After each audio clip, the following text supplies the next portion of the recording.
Hello again, friends. I got a little bit of a script for this one. Welcome back. This is Record Store Days 3, and this is kind of a silly one. Get the right soundtrack on here for this. I'm not quite sure what to call this one. I put my friend in the title, but I should say that the past two episodes of Record Store Days were given the nickname of the person they were about. This man never had an official nickname. I called him my friend because that's what he called me. Later on, in retrospect, I started calling him the Jazz Man. And that was because he came out with the extremely respectable hot take that the cover of Carole King's Jazzman as performed by Lisa Simpson and Bleeding Gums Murphy was superior to the original. And like I said, that's a respectable hot take, IMO. I can't get on board with that. Although maybe in retrospect I can, just out of, fucking contrarianism. That's a pretty good hot take. Anyway, this guy was cool. He didn't have a name because he didn't have a flamboyant enough personality to catch the attention of my coworkers. He was just kind of known as, that guy who buys smooth jazz LPs.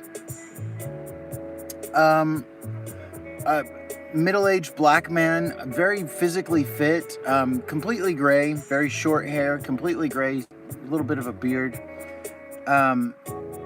Really kind of a not really flossing or flashing on you. I mean, he wore a chain, but he tucked it in.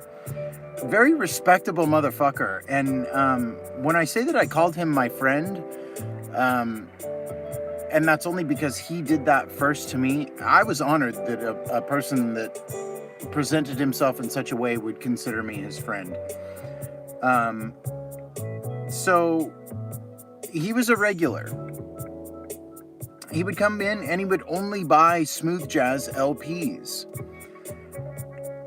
The really stereotypical late 70s, early 80s stuff like Spyro Gyra, Russ Freeman Rippingtons, Joe Sample, later Crusaders, specifically later Crusaders. I asked him once if he liked, like Ballad of Joe Louis and stuff, and he just had no interest in it at all.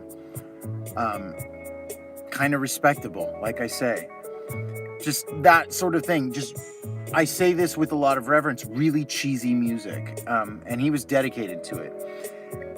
But it was odd to me that he was so dedicated to that period of smooth jazz. And this was the early 2000s. He was buying all this stuff exclusively on vinyl. I remember one time he was coming in buying, some late 70s smooth jazz thing, and I was like, hey, we have this on CD right now if you want it, and he just had no interest. I'm trying to be soft about this. The guy was, if I'm being my most judgmental, the guy presented himself like a yuppie. And I thought, hasn't your fandom moved on to CD players by now? He was just unique in every way, you guys. And when I say he was a yuppie, I don't mean that with any malice. He was, like I said, he was always impeccably dressed. But something about him just didn't make sense. He was so pleasant, and it didn't make sense in a pleasant way. Eccentric. And I was at the peak of my jazz snob phase, so I completely ridiculed his picks. As soon as he left the store, I really enjoyed his visits all the same because he was so eccentric, and I liked that. So one day he visits and he did something he didn't normally do. Immediately upon entering the store, he asks if we have a specific album. And like I said, he never did this normally. And it seemed like his eyes searched the store before he asked his question, and he was looking for me. I think he was trying to engage me specifically on this day because I dealt with him the most. That's my point in bringing that up. Sorry, I'm going over my notes here. it was just odd because he was enough of a regular that he knew where the section was. He didn't need to ask me. So what was on his list? Lucky 7 by Bob James. And he said it with like that Sammy Davis Jr. type accent. Sorry, I lost my light here, you guys. I don't know if I can get some other light going. There we go. But he had that like Bob James. And this dude was so eccentric. It was just admirable in his eccentricity. So I was more than happy to help. I mean, just sidebar to everything here. Whenever this young man came into the store, I was so happy to be in his presence. I was so happy to be there. So it was weird of him to ask me for a specific album when he knew where the section was. But at the same time, I was like, okay, I'll hang out with my friend. Sorry for the loud intro. So we go over to the section, and as we're walking over there, he's kind of like behind to the side of me a little bit. And he goes, he's looking for Lucky 7 by Bob James. And he goes, and I'm looking to get lucky, my friend. He just kind of blurts it out. I pretended not to hear him. I didn't know how to respond. So we get over to the rack. I find a nicer copy for him. I hand it over, and he immediately opens up the gatefold. If you know the album Lucky 7 by Bob James, it's in a gatefold cover, and he looks over the credits and he goes, Mr. Brecker, you lucky dog.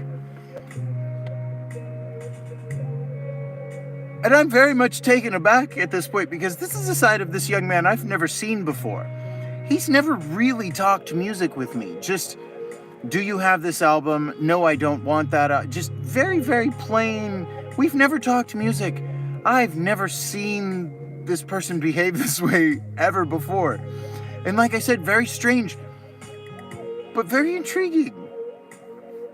So he closes the gatefold and he takes the disc about halfway out of the sleeve, as you do if you're a record nerd inspecting your prospective find. And he's instructing the disc, he's holding it kind of off the light, getting that glare going, and he says out loud, presumably to me, because I'm the only other person there, although he's not really behaving like anyone else is there at this point. He says, let me tell you, my friend, as he's looking at it, he's holding it up to the light. Let me tell you, my friend, this is the best breeding music.